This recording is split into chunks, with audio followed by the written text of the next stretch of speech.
आते हैं और यहाँ पे आके खास बन जाते हैं। लेकिन इस एपिसोड में एक ऐसी पर्सनैलिटी है जो पहले से बहुत खास थे, लेकिन उसके बावजूद भी वो डायरेक्ट सेलिंग में आए।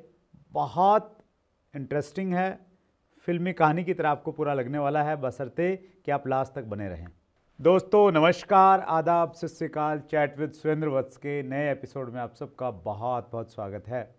हम लोग आगे बढ़ें उससे पहले मैं आपको फिर याद दिलाना चाहता हूं कि अगर आपने फ्रेंड्स मीट 2024 जो डायरेक्ट सेलिंग का सबसे बड़ा फंक्शन रहता है, इस बार हम 10 फरवरी 2024 तालकटोरा स्टेडियम न्यू दिल्ली में कर रहे हैं। अगर आपने रजिस्ट्रेशन नहीं किया है तो नीचे डिस्क्रिप्शन में लिंक है, अभी बुक कर लीजिए। हो सकता है जब तक इंटरव्यू आप पूरा करें शायद आपको रजिस्ट्रेशन नहीं मिले। बहुत तेज़ी के साथ में रजिस्ट्रेशन हो रहे हैं, बहुत लिमिटेड सीटें बची हुई हैं।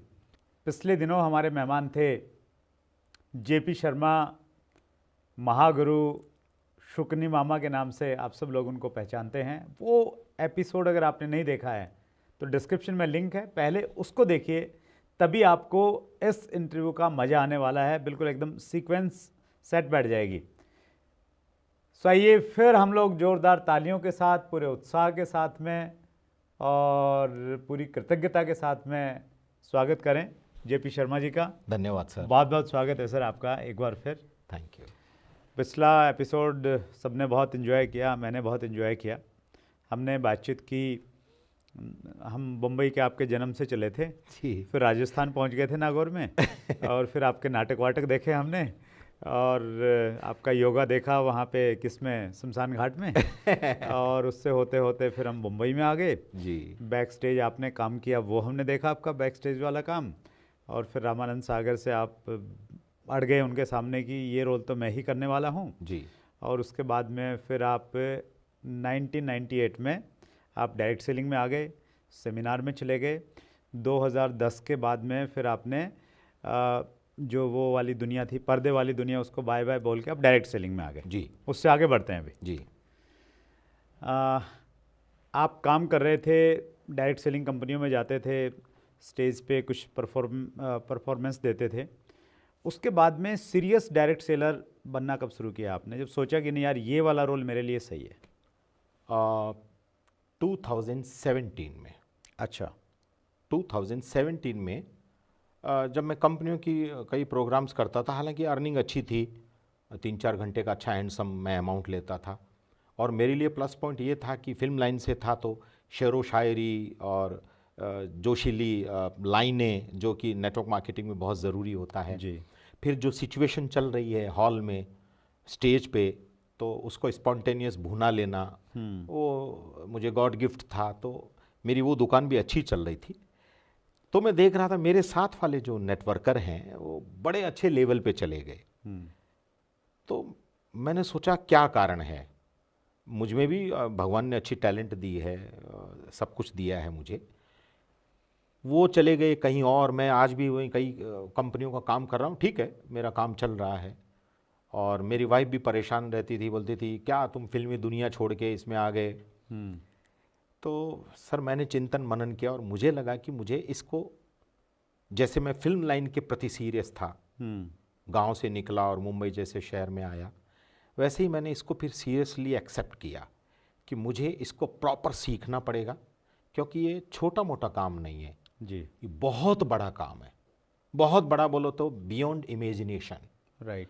तो सर फिर इसको सीरियसली इसकी स्टडी की। उसके बाद एक कंपनी में मैंने बहुत सीरियसली काम करना शुरू किया और आज मैं, मतलब मुझे लगता है मैं खुशनसीब हूँ कि मैं बहुत जल्दी ही आपसे रूबरू हो गया। नहीं देखिए, आपकी शख्सियत बहुत अच्छी है और देखिए मैं ऑनेस्टली अगर बोलूं तो आपके बारे में मुझे बहुत ज़्यादा जानकारी नहीं थी, लेकिन आपके जो चाहने वाले हैं ना जी, वो आपसे बहुत प्यार करते हैं। अरे अरे अरे और हमारे अक्सर हर एपिसोड में जी। ये आता था लिखा हुआ जी। कि जेपी शर्मा जी को बुलाइए, सगुनी मामा को बुलाइए, बहुत अच्छे लीडर हैं, शानदार पर्सनैलिटी हैं। तो फिर मैंने नेटवर्क पे ढूंढा जी। और ढूंढते ढूंढते फिर आप तक हम पहुंच ही गए और आपकी पर्सनैलिटी ने वास्तव में मुझे बहुत प्रभावित किया है। Thank you sir, thank you. तो अभी डायरेक्ट सेलिंग पे आते हैं सर जी प्योरली। जी।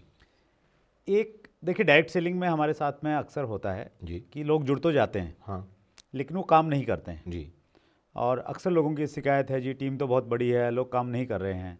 तो एक व्यक्ति को अगर आपने काम करवाना है तो क्या उसको बताया जाए, क्या उसको दिया जाए कि वो इंडिपेंडेंटली पूरे पैशन के साथ में काम कर सके? वाई आप जिसको भी अपनी टीम में शामिल कर रहे हैं, जिसको ज्वाइन करवा रहे हैं जी, सबसे पहले उसका वाई क्लियर होना बहुत ज़रूरी है सर। मैं 1998 से आ गया था लेकिन मेरा वाई क्लियर नहीं था कि क्यों करना है। हाँ, बस लगे हैं, सब चले गए, मीटिंग में बुलाए, मीटिंग में चले गए, फिर अपनी दुनिया में, फिर अपना काम में लगे हुए हैं, शूटिंग चल रही है, फिर उसने फ़ोन किया, अरे भाई आना यार, अरे हाँ आता हूँ, टाइम निकाल के चले गए।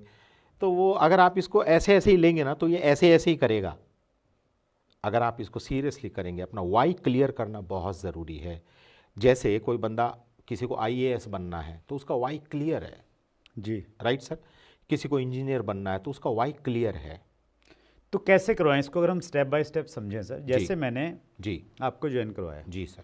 अब ज्वाइन करवाने के बाद में मैं आपसे ये पूछूं कि आप इसको क्यों करना चाहते हैं, ओके तो अगर अक्सर ऐसा पूछा जाता है तो सामने वाला उसका कोई बहुत अच्छे से रिप्लाई नहीं दे पाता है, जी या मेरे अंदर में उतना नॉलेज नहीं है कि मैं जी आपका वाई निकलवा पाऊँ, तो जी। क्या स्टेप्स हैं जिसको फॉलो करना चाहिए? दो तीन चीज़ें अहम होती है सर। एक तो हर एक आदमी का सपना होता है कि उसके पास एक ठीक ठाक बैंक बैलेंस हो, ठीक है। ठीक ठाक रहने लायक घर हो, बच्चों की ठीक ठाक एजुकेशन हो। तो उसको ये क्लियर करना पड़ेगा कि तुम जिस काम में हो, जो व्यवसाय कर रहे हो या जॉब कर रहे हो या जो कोई भी XYZ कोई भी काम कर रहे हो, जी, उसमें क्या आने वाले समय में ये सब चीज़ें, ये तो मैंने तीन ही चीज़ें बताई है, अब उसमें घूमना फिरना भी आ जाता है, जी, उसमें ब्याह शादी भी आ जाती है, सम्मान भी आ जाता है। सम्मान भी आ जाता है। तो क्या ये जो तुम कर रहे हो इसमें ये सब कुछ संभव है? नहीं है। यहाँ तुम अभी तुमको जो मिल रहा है, अब तुम सोचो कि भाई तुम्हारा, अगर मैं कोई जॉब वाले की बात करूं, जैसे किसी की 25,000 सैलरी, तो अगले साल उसकी सैलरी 50,000 नहीं हो सकती। माना जाता है कि 10% इंक्रीमेंट मिलता है, राइट सर। लाख नहीं हो सकती। तो उसका वाई क्लियर करना पड़ेगा कि यहाँ पे तू अगर मेहनत करे तो तेरी 10,000 की इनकम लाख रुपए होने में 12 महीने से ज्यादा नहीं लगेगा टाइम, अगर तुम ढंग से काम करो तो। और वाई, आज महंगाई बढ़ती जा रही है और महंगाई के अगेंस्ट में सैलरी उतना नहीं बढ़ती है। तो अपना जो गरीबी और जो अपना तरक्की का जो गैप है वो वही रहता है। हमें लगता है यार मैं 30,000 पे चला, अरे 30,000 पे चला जाएगा बावले, तब तक बहुत सारा तेल, धनिया, मिर्च, हल्दी, इनके भी तो भाव बढ़ने वाले हैं। तो उसको वाई क्लियर करना पड़ेगा कि ये तुम्हें इसलिए करना है कि तुम अपना काम करते करते यहाँ अपने वो सपने पूरे कर सकते हो जो शायद तुम देखने का दुस्साहस भी नहीं करते हो क्योंकि तुम्हारे पास समय नहीं रहता। तो मतलब उसके पहले तो सपने जगाने भी पड़ेंगे, अगर उसके मर गए हैं जी तो उसके सपने जगाएं और फिर ये दिखाएं कि यहाँ से पूरे हो सकते। यस बिल्कुल सही। आप इसमें करेक्ट करना सर, अगर मैं अगर सही हूँ तो। मेरा ये और मानना है कि अगर किसी व्यक्ति का कोई इमोशनल ड्रीम कनेक्ट हम लोग करवा पाए कि नहीं, क्योंकि हर व्यक्ति की जिंदगी में से कुछ न कुछ तो तकलीफें हैं, पीड़ाएं हैं। मैं अगर अपनी बातचीत करूँ, मैं डायरेक्ट सेलिंग में क्यों आया जी, क्योंकि मेरी एज बहुत ज़्यादा नहीं थी, 26-27 साल की उम्र थी। तो उस समय मेरी मदर एक्सपायर हो गई और मदर एक्सपायर हुई, उससे पहले बहुत बीमार रहे। हमने उनको किडनी उनकी खराब हो गई थी दोनों, और हमने 1 साल तक उनका ट्रीटमेंट करवाया, डायलिसिस करवाया। और उस समय मैंने ये महसूस हुआ कि ज़िंदगी में पैसे की बहुत इम्पोर्टेंस है। और उसके कुछ समय के बाद में जब मैं डायरेक्ट सेलिंग में आया और मैंने यहाँ पे देखा कि यहाँ लोग बहुत सारा पैसा बना रहे हैं जी, और फिर मुझे लगा यार ईमानदारी से पैसा अगर बनाना है तो इससे बढ़िया काम नहीं हो सकता। हालांकि किसी ने मेरा वाई क्लियर करवाया नहीं जी, लेकिन वो मेरा कनेक्ट हो गया कि यार मुझे पैसा चाहिए ईमानदारी से, क्योंकि ताजी घटना हुई थी, मदर एक्सपायर हो गई थी, पैसे की वजह से मैं इलाज नहीं करवा पाए। और मेरा वाई क्लियर हो गया कि यहाँ से मैंने बहुत सारा पैसा कमाना है जी। तो मुझे ऐसा लगता है हर व्यक्ति की जिंदगी में कुछ न कुछ ऐसी चीजें हैं, दुख तकलीफें हैं। किसी को मान सम्मान नहीं मिला, किसी को बेइज्जत करके किसी ने निकाल दिया, कोई पढ़ाई लिखाई में कोई अच्छा नहीं कर पाया, या किसी का कर्जा है किसी के ऊपर में, कोई चाह रहा है कि वो अपनी पत्नी को कुछ दे, अपने फादर के लिए कुछ करे। तो वो अगर हम कनेक्ट करवा दें तो मुझे लग रहा है कि वो उसके लिए एक ताकत बन जाती है। बिल्कुल सर, ये वाई में ये सारे पॉइंट आ जाते हैं। और इमोशनल पॉइंट तो ऐसा है सर जी कि कहते हैं जैसे धर्म एक अलग सी एक चीज होती है, वैसे इमोशंस भी एक अलग सी चीज है। और इमोशनल तार अगर किसी का छिड़ जाए ना तो सर वो फिर बारूद बना देता है, इसमें कोई दो राय नहीं है सर। मैं अक्सर इसमें एक एग्जांपल देता हूँ महात्मा गांधी जी का, जी कि महात्मा गांधी जी ने देश की आजादी के लिए बहुत सारा काम किया, लेकिन उसमें कहीं ना कहीं मुझे लगता है कि इमोशनल कनेक्शन ये था कि गांधी जी दक्षिण अफ्रीका में रेल यात्रा कर रहे थे और अंग्रेजों ने उनको ट्रेन से बाहर निकाल दिया था। तो शायद गांधी जी ने कमिटमेंट किया था कि तुमने मुझे ट्रेन से बाहर निकाला है, मैं तुम्हें हिंदुस्तान से बाहर निकाला। तो वो उनका एक पर्सनल कनेक्शन बन गया था उस चीज से, और मुझे लग रहा है कि उसने बड़ी ताकत दी होगी गांधी। ये sir definite sir, personal connection देश के साथ पूरा, मतलब देश उसके साथ खड़ा हो गया, वो इतना तगड़ा इमोशंस था। यस जी जी, दैट्स ग्रेट। जी व्यूअर्स के कुछ प्रश्न लेता हूं। Please please. Mister unique Anil का प्रश्न है, अदर फील्ड में कामयाब लोगों को इस इंडस्ट्री की जरूरत का एहसास कैसे दिलाएं? ओके सर, स्वामी विवेकानंद जी की एक ब्रिटिश महिला टीचर, उनकी फॉलोअर थी, उसने स्वामी जी को एक चिट्ठी लिखी जी कि स्वामी जी मेरे पास सब कुछ है, मैं अध्यापक के तौर पे बहुत मशहूर हूँ, सोशल काम करती हूँ, मेरे पास पैसा है, उस जमाने में मेरे पास वो सारे साधन हैं जो होनी चाहिए, फिर भी मैं कहीं न कहीं से अपने आप को कुछ कमी महसूस करती हूँ अपने आप में, तो मैं इसलिए बेचैन सी रहती हूँ, मुझे क्या करना चाहिए, जबकि उसके पास सब कुछ था। तो स्वामी जी ने उसको रिप्लाई दिया, आपके पास जो है ना वो आप लोगों को बांटना शुरू करिए। अच्छा, आपके पास नॉलेज है तो आप लोगों को नॉलेज देना शुरू कीजिए जिनके पास नॉलेज की कमी है। मैं ऐसा तो नहीं कहूंगा कि आप पैसा बांटना शुरू कीजिए, लेकिन पैसे की कमी को कैसे पूरा किया जा सकता है, आप वो लोगों को गाइड करना शुरू कीजिए। आप अपनी सोशल सर्विस जो आज आप कर रही हैं, उस सोशल एक्टिविटीज को और बढ़ा दीजिए।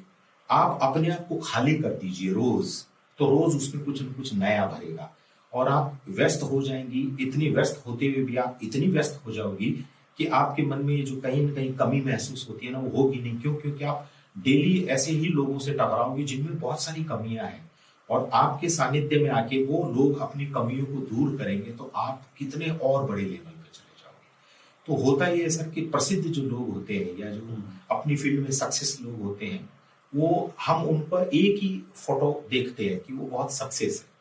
हम उस फोटो के पीछे अगर जाके देखें तो हमें पता चले सक्सेसफुल लोगों की जिंदगी में भी बहुत सारी कमियां होती हैं, खालीपन होता है। तो उस खालीपन को दूर किया जा सकता है, उनको ये बताया जा सकता है कि सर यहाँ मान सम्मान मिलता है, यहाँ हजारों लोगों में पहचान होती है, और आपके जरिए आप ऐसे लोगों का भला कर सकते हैं जो जिंदगी में कभी सोच भी नहीं सकते कि वो पैसा कमाएंगे या वो साइकिल या बाइक या स्कूटर या कार तक का सफर करेंगे।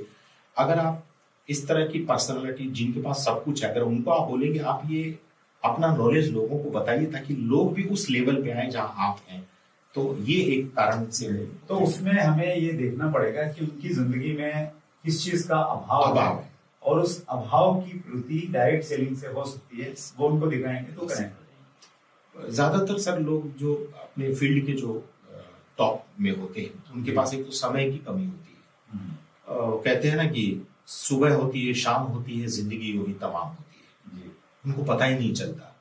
दूसरा, वो चाहे कितना भी प्रसिद्ध क्यों ना हो, उनका पड़ोसी भी नहीं जानता, तो उनको हम ये बता सकते हैं कि यहाँ आपका सोशल दायरा बढ़ जाता है। तो ये एक चीज है जो उनको अट्रैक्ट कर सकती है, क्योंकि और तो कमी है नहीं उनके पास किसी चीज की। जी ग्रेट सर। टीम TNM का प्रश्न है जी। Team TNM Yashpal Bundela, okay. लोग जुड़ तो जाते हैं, पैशन से काम नहीं करते। एक तो हालांकि हमने बातचीत की कि उनका वाई क्लियर करवाएं, और क्या कारण है जिसकी वजह से आपको लगता है कि ये वजह है और उसका ये सोल्यूशन है? सर उनको बेसिकली उनको शिक्षित करना पड़ेगा। नेटवर्क मार्केटिंग में आते हैं लोग भेड़ चाल की तरह, आए मीटिंग में देखा वो स्टेज पे बोल रहा है मैंने इतना लाख कमाया उतना लाख कमाया, वो बस खाली वही सोचता है इसने इतना लाख कमाया और वो शुरू हो जाता है। उसको ये पता ही नहीं है कि जिसने लाख कमाया है वो उसका संघर्ष भी तो सुनो, उसके बारे में समझो। जमीन से उठकर जो आसमां की बुलंदी तक आया है, मत पूछो उससे क्या खोया क्या पाया है। Right sir? तो उसको आप एक्टिविटीज में शामिल करो, उसको बड़े बड़े सेमिनार में हैं, जूम मीटिंग्स में हैं, आजकल तो इतने सोशल प्लेटफॉर्म्स हैं अवेलेबल, उस पर आप उनको ले जाओ, उसके अंदर एक पैशन लाओ कि जैसे मैं, आप उसको अगर वो 5-6 महीने से लगातार आपके संपर्क में है तो आप उसको बताओ देख 5 महीने पहले मेरी ये टीम साइज थी, आज मैं इस लेवल पे हूँ। एक 5 महीने पहले मेरा ये पेमेंट था, आज मैं इस लेवल पे हूँ। और ये देख मेरी कंपनी में ये लोग हैं जिन्होंने शुरू किया था, आज वो इस लेवल पे हैं। वो सारा डाटा आपके पास रहना चाहिए। वो डाटा आप उसको बार बार हैमरिंग करेंगे कि ये देख बदलाव तो हो रहा है भाई, तू ही नहीं है, बस थोड़ा सा इसको अंदर तू आग ले आएगा ना, तो फिर तो ये तय है कि बवाल खड़ा हो जाएगा। तो इस तरह से उसका पैशन थोड़ा सा जगाया जा सकता है, या बार बार हैमरिंग कर करके उसको थोड़ा सा आप जगाने की कोशिश कर सकते हैं। Great sir. अगला प्रश्न ले रहा हूं सर, ये सुरेंद्र प्रताप सिंह का प्रश्न है, आप बॉलीवुड छोड़कर डायरेक्ट सेलिंग में क्यों आए? ओके, हालांकि हमने इस विषय में चर्चा की, लेकिन एक बार मैंने रामानंद सागर साहब से पूछा कि सर ये जब श्री कृष्णा दोबारा टेलीकास्ट होगा तो क्या मुझे पैसा मिलेगा? तो उन्होंने कहा नहीं मिलेगा। मैंने कहा क्यों? बोले तुमने जब एक्टिंग की है तो तुमको जो कॉन्ट्रैक्ट के हिसाब से पैसा मिलना है वो मिल गया। अब जब ये टेलीकास्ट होगा तब तक मुझे मिलेगा, मैं प्रोड्यूसर हूं इसका। तो मैंने वो इंटरनेशनल कंपनी वालों डायलॉग ताजा सुना हुआ था, पैसिव इनकम। फिर मुझे एक ख्याल आया सर कि आज मैं एक्टिंग कर रहा हूं और अगर मैं इस दुनिया में नहीं रहूं तो क्या होगा? लेकिन नेटवर्क मार्केटिंग में आपके नॉमिनी को जगह मिल जाती है। सर ये इतना इमोशनल और टचिंग पॉइंट है कि मैं आज जिस लेवल पे हूं, अगर भगवान न करे मैं बोलते बोलते भी ऐसे ही रह जाऊं तो सर मुझे पता है कि मेरी फैमिली सिक्योर है। और इस तरह की सिक्योरिटी हिंदुस्तान में किसी फील्ड में नहीं है सर, जो नेटवर्क मार्केटिंग में है। तो मुझे 2 बातों ने अट्रैक्ट किया नेटवर्क मार्केटिंग में। पहला, अगर हम नहीं है इस दुनिया में तो हमारा नॉमिनी सेफ है, पैसे की कमी नहीं होगी। और दूसरा, आपको पैसिव इनकम आएगी, जो बार बार बोलते हैं, ये शब्द नहीं है सर, ये अपने आप में एक बहुत बड़ी किताब है, ये पैसिव इनकम क्या है। तो ये है, और काम ना भी करो तो पैसा है, इतना खूबसूरत धंधा, इसके अलावा कहाँ है? कंप्लीट पैकेज अपने आप, कंप्लीट पैकेज है। और पिछले एपिसोड में हमने ये भी बातचीत की थी कि भाई दोनों जगह आपके फैंस थे जी, तो दोनों में क्या अंतर है, तो भी आपने बताया जी, कि फैंस भी अच्छे वाले मिलते हैं। जी बिल्कुल मिलते हैं, और दिल वाले, दिल मतलब वास्तव। Great sir. अंतिम प्रश्न ले रहा हूं सर, ये प्रश्न है RTS 4101 का। नई टीम के साथ स्ट्रॉन्ग बॉन्डिंग बनाने के लिए हमें किन विशेष बातों का ध्यान रखना चाहिए?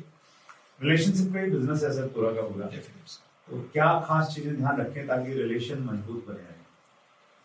नया आदमी जो आपके साथ इस बिजनेस में आया ना सर, मेरी समझ में वो कच्ची मिट्टी है। उस कच्ची मिट्टी को आप जैसे आकार दोगे वो वैसा ही बन जाएगा, राइट? नया आदमी आपकी टीम में आया है तो सबसे पहले तो जो आर्थिक लेन देन आपका उसके साथ है ना, उसमें आप एकदम क्लीन रहो। लोग यही मार खा जाते हैं, बातें करते हैं लाखों की और 200-500 रुपए पे नीयत खराब कर लेते हैं। नहीं, आर्थिक लेन देन उसका क्लियर होना चाहिए, क्योंकि अगर आपने गड़बड़ की तो वो नया वो सोचेगा यार ये तो 2000 पे इतना गड़बड़ है, अगर मैं आगे जाके कईयों का लगवा दूंगा तो ये तो मेरे घर पे चढ़ाई करवा देगा। हाँ, वैसे भी सर बीच में थोड़ा सा प्लीज आप कंटिन्यू कीजिएगा इसको। वैसे भी जो कार्डिनल रूल है डायरेक्ट सेलिंग, वो ये कहते ही है कि अपलाइन और डाउनलाइन में पैसे का लेन देन होना ही नहीं चाहिए, और अगर थोड़ा बहुत है तो वो जल्दी क्लियर होना चाहिए। वो ये बात आप कह रहे हैं। मुझे सर कई लोग बोलते हैं कि सर आपके अकाउंट में पैसा डाल दूं, मैं तुरंत बोलूं सॉरी भाई, कंपनी के अकाउंट ना, मेरे अकाउंट में। तो नंबर 1 तो आप आर्थिक रूप से उसके साथ क्लियर रहिए, राइट। नंबर 2, आप उसको एजुकेट करिए, उसको बोलिए देख भाई बड़ा फील्ड है तो बिगिनिंग में तुझे समझना पड़ेगा क्या है, क्यों है, कैसे करना है। इसको एक साथ नहीं कर सकता तो धीरे धीरे लेकिन इसको कंटिन्यू तो करता रहे। कंटिन्यूस करता रहेगा तो तुझे लगेगा कि हाँ यार थोड़ा सा मामला बड़ा हो रहा है मेरा। तीसरा, नए आदमी को आपको खैर शिक्षित करना है, प्रोडक्ट का नॉलेज होना चाहिए, उसको प्लान का नॉलेज होना चाहिए। लेकिन ऐसा नहीं है कि आते ही शुरू हो गए तू प्रोडक्ट ले और तू प्लान समझ और ये सब भाग जाएगा। उसको धीरे धीरे उसको आपको समझाना है परिस्थितियों के हिसाब से।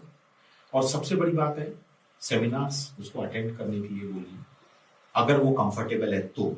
मैंने कई नेटवर्कर लोगों को देखा है सर, वो जिद पे उतर आते हैं, कैसे भी करके तुझे पहुंचना पड़ेगा। वो बेचारा इधर उधर से पैसा जुगाड़ करके वो पहुंचता है और वो कर नहीं पाता, तो वो नेटवर्क मार्केटिंग को लेकर नेगेटिव हो जाता है। और सर, पॉजिटिविटी को फैलने में टाइम लगता है, नेगेटिविटी को फैलने में टाइम नहीं लगता है। तो आप अगर कोई कंफर्टेबल नहीं है तो उसकी परिस्थिति को समझिए। और मेरा ऐसा मानना है सर, नया आदमी एक बच्चे की तरह है। जैसे हम अपने बच्चों के साथ व्यवहार करते हैं, आपको उसके साथ में भी वही व्यवहार करना चाहिए। नेटवर्क मार्केटिंग में उम्र मायने नहीं रखती है। नेटवर्क मार्केटिंग में आपका नॉलेज मायने रखता है। आप अगर ऊपर के लेवल पे मतलब अपलाइन के रूप में हैं, तो फिर आप हर किसी को बच्चे की तरह वैसा केयरिंग एटीट्यूड रखिए। यस, कई लोग ऐसे मिलेंगे आपको जी, तो उनको भगवान, अब ये कप अगर है तो ये अगर 200 ml का है सर, तो ये 200 ml का ही रहेगा। इसमें और ज्यादा पानी डालेंगे तो वो गिर जाएगा। लोग सोचते हैं इस कप को तोड़ ताड़ के इसको 1 लीटर का बना दे, तो संभव नहीं है। तो आप नई टीम को एक बच्चे की तरह ट्रीट कीजिए। उम्र कोई मायने नहीं रखती है। उसके साथ प्यार का व्यवहार रखिए। कई लोग डांटने लगते हैं, तो डांटना भी नहीं, ठीक है, डांटना वो अलग चीज है। लेकिन कई लोग, तो मैं माफी चाहूंगा, मैंने देखा है कई नेटवर्क लोग वो ऐसे उधेड़ देते हैं उसको। ऐसा नहीं भाई, वो नया नया बहुत उम्मीदें लेके आए, वो सपने लेके आए। वो जितना कंफर्टेबल रहेगा उतना ही अच्छा काम करेगा। बस एक छोटी सी बात कहूंगा सर, कई मोटिवेटर स्पीकर्स ने कहा है, कई लीडर्स ने कहा, नेटवर्क मार्केटिंग एक साइकिल चलाने के जैसा है। बिगिनिंग में 2-3 दोस्त होते, कहते बैठ, हम पकड़े हुए हैं। हाँ, वो डरता है, देख ले, पकड़ रखना, अरे बिल्कुल तू टेंशन, देख भाई मैं गिरने, अरे नहीं गिरेगा भाई।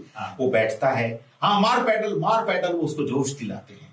आप विजुअलाइज करते जाइए। नेटवर्क मार्केटिंग में सेम ऐसा ही होता है सर। फिर वो 2-5-10 दिन के बाद, अरे 2 पैडल मारे मैंने, हाँ हमने कहा था ना, हम पकड़े हुए हैं।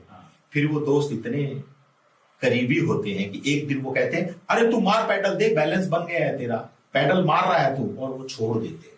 हाँ हम पकड़े हुए हैं, छोड़ देते हैं। हमने पकड़ रखा है, वो 10-20 मीटर जाके डिसबैलेंस होके गिरता है। तब वो उठता है, झाड़ता है और गाली भी देता है उनको।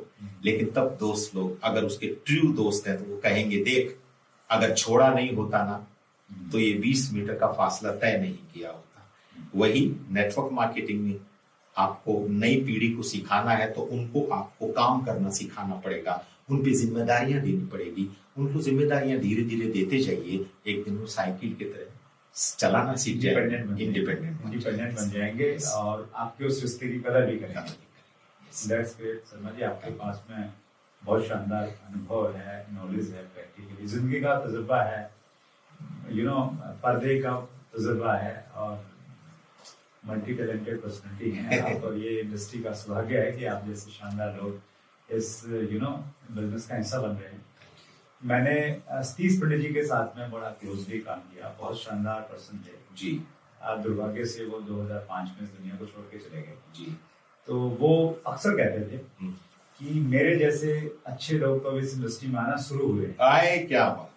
और वो कहते थे कि पता नहीं कैसे कैसे लोग आएंगे, तो आप जैसे लोग भी आना स्टार्ट हुए हैं जी। तो अभी तो बहुत आगे जाना है, हम सब लोगों ने मिलकर इंडस्ट्री को आगे बढ़ाएंगे सर। यस, आपसे मिलके बहुत अच्छा लगा। और हमारे यहाँ पे कोई भी व्यक्ति अगर एक बार आ जाता है जी, तो फिर वो हमारा होके रह जाता है। हम उसको इतनी जिम्मेवारियां देते हैं प्यार के साथ में, तो मिलके इंडस्ट्री को आगे बढ़ाएंगे। एक बार फिर आपका बहुत बहुत आभार, जितना आपने इस समय निकाला, और मिलते रहेंगे sir. Yes sir, definite, thank you, definite, thank you. So ये थे जेपी शर्मा, जाना पहचाना नाम, बॉलीवुड में बहुत सारे सीरियल किए और अभी डायरेक्ट सेलिंग का बहुत बड़ा नाम है। और इस प्रकार के तमाम बड़े लोगों से अगर आपको मिलना है तो एक और मौका है आपके पास में, और वो मौका है फ्रेंड्स मीट 2024, 10 फरवरी 2023 दिल्ली तालकटोरा स्टेडियम में। सभी दिग्गज इकट्ठा होते हैं साल में एक बार। अगर आपने रजिस्ट्रेशन नहीं करवाया है तो नीचे डिस्क्रिप्शन में लिंक है, जाइए रजिस्ट्रेशन करवाइए और बड़े विज़न के साथ में डायरेक्ट सेलिंग को शुरू कीजिए। अगले मंगलवार को रात्रि 8 बजे फिर एक बड़ी शख्सियत से मुलाकात होगी। अपना ख्याल रखिएगा। बहुत बहुत धन्यवाद।